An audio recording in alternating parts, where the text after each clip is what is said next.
कास्की अदालतको विश्राम कक्षमा रवि निकिता भित्र बाहिर गर्दै रासोपा शीर्ष नेता गोर्खाली सांसदको प्रस्ताव नेपालको नामै गोर्खा राखौं। देउवालाई माधव नेपालको प्रश्न डडेलधुरामा विमानस्थल किन चाहियो कमिसन खान।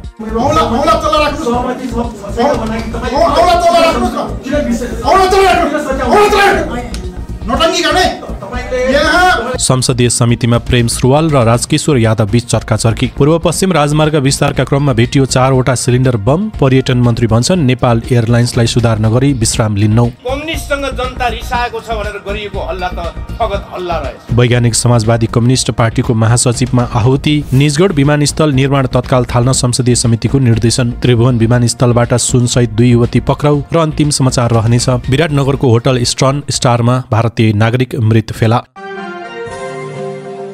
दर्शकबिन नमस्कार। फरक अनलाइन समाचारमा स्वागत छ। म हुँ उछार गरे। तपाईँ यो समाचार कहाँबाट सुन्दै हुनुहुन्छ कृपया आफू रहेको स्थानको नाम कमेन्ट बक्समा लेखिदिनु होला। यदि तपाईँ नयाँ हुनुहुन्छ भने हाम्रो च्यानललाई सब्स्क्राइब पनि गर्नुहोला। हाम्रो मेहनतका लागि एक लाइक अवश्य गर्नुहोला। अब लागौं समाचार विस्तारतर्फ।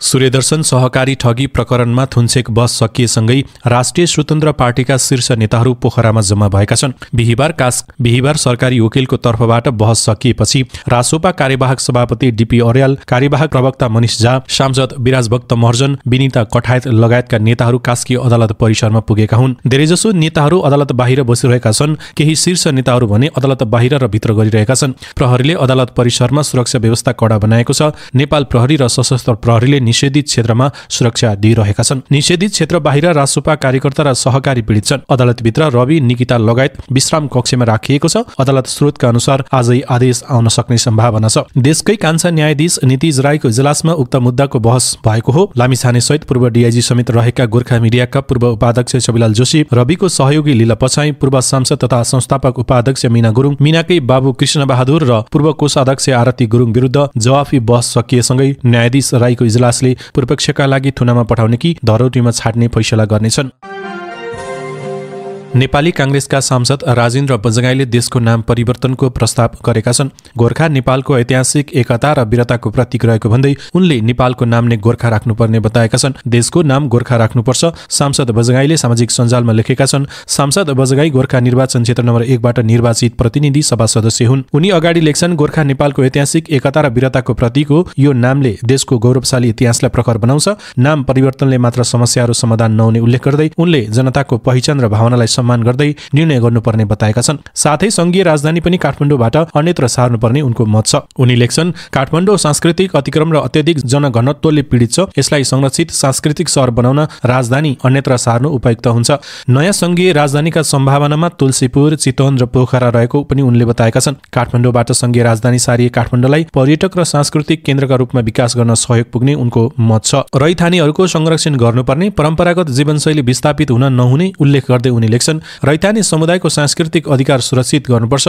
संरक्षित क्षेत्र घोषणा गरी समुदायलाई सहभागी गराई संरक्षण योजनाहरू बनाइनुपर्छ। ब्रान्डिङ र पहिचान परिवर्तनले नयाँ अवसर सिर्जना गर्ने उनको विश्वास छ। नेपालका लागि सांस्कृतिक जरा बचाउँदै आधुनिक पहिचान स्थापित गर्न नयाँ दृष्टिकोण आवश्यक रहेको उनले बताएका छन्। उनी अगाडि लेख्छन्, काठमाडौँको संरक्षण, सांस्कृतिक पहिचानको प्रवर्धन र दीर्घकालीन स्थायित्वका लागि यस्ता विचार र कदम महत्त्वपूर्ण छन्, तर यसको कार्यान्वयन जनताको समर्थन र स्पष्ट रणनीति बिना सम्भव छैन। नेकपा एकीकृत समाजवादीका अध्यक्ष एवं पूर्व प्रधानमन्त्री माधव कुमार नेपालले डडेलधुरामा विमानस्थल किन चाहियो भनेर पूर्व प्रधानमन्त्री एवं नेपाली कांग्रेसका सभापति शेरबहादुर देउवालाई प्रश्न गरेका छन्। बिहिबार सिंहदरबारमा बसेको अन्तर्राष्ट्रिय सम्बन्ध र पर्यटन समितिको बैठकमा बोल्दै उनले कमिसन खान पाइन्छ भनेर नचल्ने ठाउँमा पनि विमानस्थल निर्माण भइरहेको बताएका छन्। जिल्लाको नाम भन्यो फेरि थाहा होला, अरू कसैलाई सुन्नु होला। शेरबहादुरजीले मेरो जिल्लामा पो आँखा गाड्नुभयो भन्नुहोला। त्यो चल्छ यहाँ विमानस्थल बैतडीमा चलिरहेको छ। त्यति नजिकै विमानस्थल त्यहाँ मा छैन, के छ त्यसको हालत? नेपालले प्रश्न गरे। उनले अगाडि थपे, त्यो विमानस्थल बनाउनु पर्ने किन? उदयपुरमा के आवश्यकता छ? किन बनाउनु पर्यो? भनेपछि त्यहाँ ठेक्का लाग्छ, ठेक्कामा कमिसन खान पाइन्छ। नेपालले प्रश्न गरे, आवश्यकता नभएको ठाउँमा विमानस्थल बनाउने निर्णय गर्नेहरू दोषी हुन्छन् कि हुँदैनन्? नचल्ने ठाउँमा विमानस्थल बनाउने काम अहिले पनि जारी रहेको नेपालले टिप्पणी गरे। त्यत्रो विमानस्थल चलिरहेको छैन, लगानी त्यतिकै खेर गयो, नोक्सान भइरहेको छ। नेपाललाई त्यसको जिम्मेवार को? उनले प्रश्न गरे। संसदीय समितिमा जनता समाजवादी पार्टी जसपा नेपालका सांसद राजकिशोर यादव र नेपाल मजदुर किसान पार्टी नेमकिपाका सांसद प्रेम सुवाल बीच चर्काचर्की परेको छ। यादव प्रतिनिधि सभा अन्तर्गतको अन्तर्राष्ट्रिय सम्बन्ध र पर्यटन समितिका सभापति हुन् भने सुवाल सोही समितिका सदस्य हुन्। बिहिबार समितिमा नेपाल वायुसेना निगमको विमान सञ्चालन व्यवस्थापन तथा सेवा सञ्चालनका सम्बन्धमा छलफल भएको थियो। छलफलमा कार्यसूची बाहिरको विषय राखेको र लामो समय लिएको भनेर सुवाललाई सभापति यादवले रोक्न खोजे। त्यसपछि यादव र सुवाल बीच चर्की परेको हो। सुवालले औँला ठडाएर सत्ताधारी दलका सांसदले जति पनि समय बोल्ने आफूलाई बोल्न समय नदिने विषयमा असहमति रहेको बताए। त्यसपछि सभापति यादवले आफूबाट कसैलाई विभेद नरहेको भन्दै औँला नउठाउन आग्रह गरे। त्यसबेला यादवले समितिको बैठक सकिएको घोषणा गरिसकेका थिए। बैठक सकिएको घोषणा गरिसकेपछि पनि उनीहरूबीच केही मिनट विवाद कायम रह्यो। चर्काचर्कीकै बीचमा समितिका सदस्यहरू सभापति यादव र सुवाल पनि बाहिर निस्किए। पूर्व पश्चिम राजमार्गमा 4वटा सिलिन्डर बम भेटिएको छ। पूर्व पश्चिम राजमार्गका मोरङको सुन्दर हरैजा नगरपालिका 7 स्थित मालती पुल नजिकै गाडिएको अवस्थामा 4वटा सिलिन्डर बम भेटिएको प्रहरीले जनाएको छ। राजमार्गमा गाडिएको अवस्थामा भेटिएको बम द्वन्द्वकालकै भएको मोरङका प्रहरी प्रवक्ता डीएसपी वेद प्रकाश जोशीले जानकारी दिए। बिहिबार बिहान जिल्ला प्रशासन कार्यालय मोरङमा सुन्दर हरैजा 7 को मालती पुल आसपास द्वन्द्वकालको बम रहेको सूचना आएको थियो। राजमार्ग विस्तारको क्रममा उत्खनन गर्दा पड्किन सक्ने जोखिम रहेको भन्दै सूचना आएपछि नेपाली सेना र प्रहरीको टोलीले खोजी सुरु गरेको थियो। खोजी गर्ने क्रममा जमिनमुनि गाडिएको अवस्थामा 4वटा सिलिन्डर बम फेला परेको छ। तार पनि छ। जोशीले भने यो बम द्वन्द्वकालकै हो, डिस्पोज गर्ने तयारी हुँदैछ। बम रहेको सूचना आएपछि प्रहरीले राजमार्ग बन्द गरेर बमको खोजी गरेको थियो। खोजी गर्ने क्रममा दिउँसो बम फेला पारेको थियो। संस्कृति पर्यटन तथा नागरिक उड्डयन मन्त्री बद्रीप्रसाद पाण्डेले नेपाल एयरलाइन्सलाई सुधार गरेरै छाड्ने प्रतिबद्धता जनाएका छन्। बिहिबार सिंहदरबारमा बसेको अन्तर्राष्ट्रिय सम्बन्ध र पर्यटन समितिको बैठकमा बोल्दै उनले नेपाल एयरलाइन्सलाई सुधार नगरी विश्राम नलिने बताए। हामी अब नेपाल एयरलाइन्सलाई नसुधारिकन विश्राम लिन्नौ। यो विषय अन्तिम बैठक होइन कि यो बैठकबाट हामी अघि बढेर नेपाल एयरलाइन्सलाई सुधारेरै छाड्छौं संकल्प लिएका छौं। समितिले पनि गर्नुपर्छ। उनले भने समस्याको पहिचान गरेर सुधार गर्नु अपरिहार्य रहेको बताउँदै उनले क्यान र नेपाल एयरलाइन्स बीचको सम्बन्ध सुधार गर्नुपर्ने आवश्यकता रहेको बताए। क्यान र नेपाल एयरलाइन्स बीचको सम्बन्ध पनि कसरी हो हामीले सुधार गर्नुपर्छ। क्यान नियमनकारी संस्था हो, यो सेवा प्रदायक संस्था हो, तर क्यान सेवा प्रदायक संस्था पनि हो। उनले भने सेवा प्रदायक संस्था पनि भएको कारणले सेवा दिने दुई संस्थाको बीचमा सहकारी र हार्दिकता नहुने हो भने काम गर्न निकै अप्ठ्यारो पर्छ। आगामी दिनमा थप छलफल, परिणाममुखी छलफल र प्रतिफलमुखी छलफल गरेर हामी जान्छौं। नेपालका कतिपय पहाडी क्षेत्रमा कर्णाली, कोशी र गण्डकीमा ठूलो जहाजहरू उड्ने विमानस्थल बनाउन जरुरी रहेको उनले उल्लेख गरे।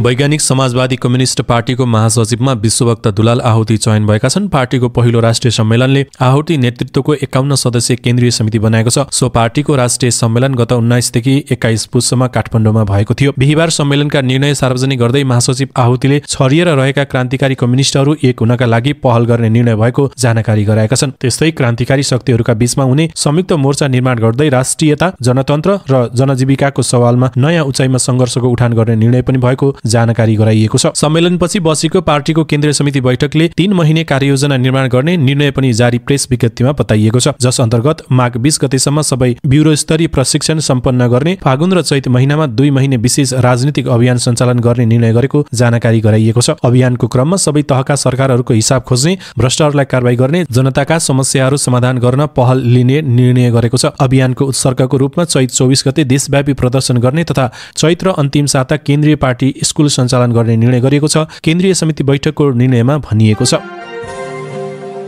बाराको निजगढ अन्तर्राष्ट्रिय विमानस्थल निर्माण तत्काल अघि बढाउन संसदीय समितिले निर्देशन दिएको छ। बिहिबार बसेको प्रतिनिधि सभा अन्तर्गतको अन्तर्राष्ट्रिय सम्बन्ध र पर्यटन समितिले यस्तो निर्देशन दिएको हो। नेपाल वायुसेना निगमको विमान सञ्चालन व्यवस्थापन तथा सेवा सञ्चालनका सम्बन्धमा छलफल गरेपछि समितिले निजगढ अन्तर्राष्ट्रिय विमानस्थल अत्यावश्यक रहेको निष्कर्ष निकालेको छ। समितिको निर्णयमा भनिएको छ राष्ट्रिय महत्त्व, सुरक्षा र आर्थिक विकासका दृष्टिबाट निर्माणाधीन निजगढ अन्तर्राष्ट्रिय विमानस्थलको निर्माण कार्यलाई शीघ्र अघि बढाउन नेपाल सरकार र संस्कृति, पर्यटन तथा नागरिक उड्डयन मन्त्रालयलाई निर्देशन दिने। समितिले वायुसेना निगमको व्यावसायिक योजनालाई पूर्ण रूपमा कार्यान्वयनमा ल्याउन पनि निर्देश गरेको छ। व्यावसायिक योजनालाई पूर्ण रूपमा कार्यान्वयनमा ल्याई सोको प्रगति समितिमा पेश गर्न भनिएको छ। भैरहवा, पोखरा अन्तर्राष्ट्रिय विमानस्थल नियमित सञ्चालनका लागि सम्बन्धित निकायहरूबीच सम्झौता, समन्वय एवं पहल कदमी लिन पनि निर्देशन गरिएको छ। पर्यटन मन्त्रालयको समग्र नीतिगत संरचना र व्यवस्थापकीय सुधार गर्न कार्यान्वयन योग्य कार्ययोजना यथाशीघ्र निर्माण गरी समितिलाई जानकारी गराउन पनि भनिएको छ।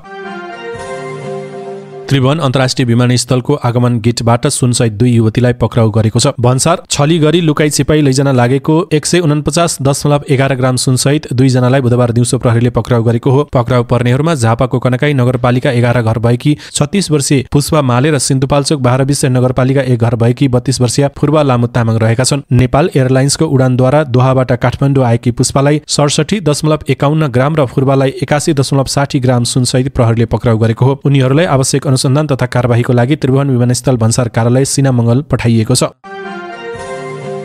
आजका लागि अन्तिम समाचार छ। विराटनगरको होटल स्टर्न स्टार होटलमा भारतीय नागरिक मृत भेटिएका छन्। भारत बिहारको पूर्णिया घर भएका 35 वर्षीय दीपक कुमार शाह मृत भेटिएका हुन्। मोरङका प्रवक्ता डीएसपी वेद प्रकाश जोशीका अनुसार शाह भारतीय कपडा कम्पनी सिया रामका कर्मचारी हुन्। कम्पनीका अन्य कर्मचारी सहित उनी कार्यक्रमका लागि विराटनगर आएका थिए। बुधबार साँझमा ककटेल डिनर मदिरा सहित रातिको खानपान गरेर सुत्न गएका उनी बिहीबार बिहान मृत भेटिएका हुन्। होटलमा सँगै रहेका अन्य साथीले मृत देखेपछि प्रहरीलाई खबर गरेका थिए। उनको को पोस्टमार्टमका लागि परिवारका सदस्यलाई विराटनगर ल्याइएको जोशीले बताए। धेरै मदिरा सेवन गरेका कारण मृत्यु भएको हुन सक्ने आशंका प्रहरीले गरेको छ।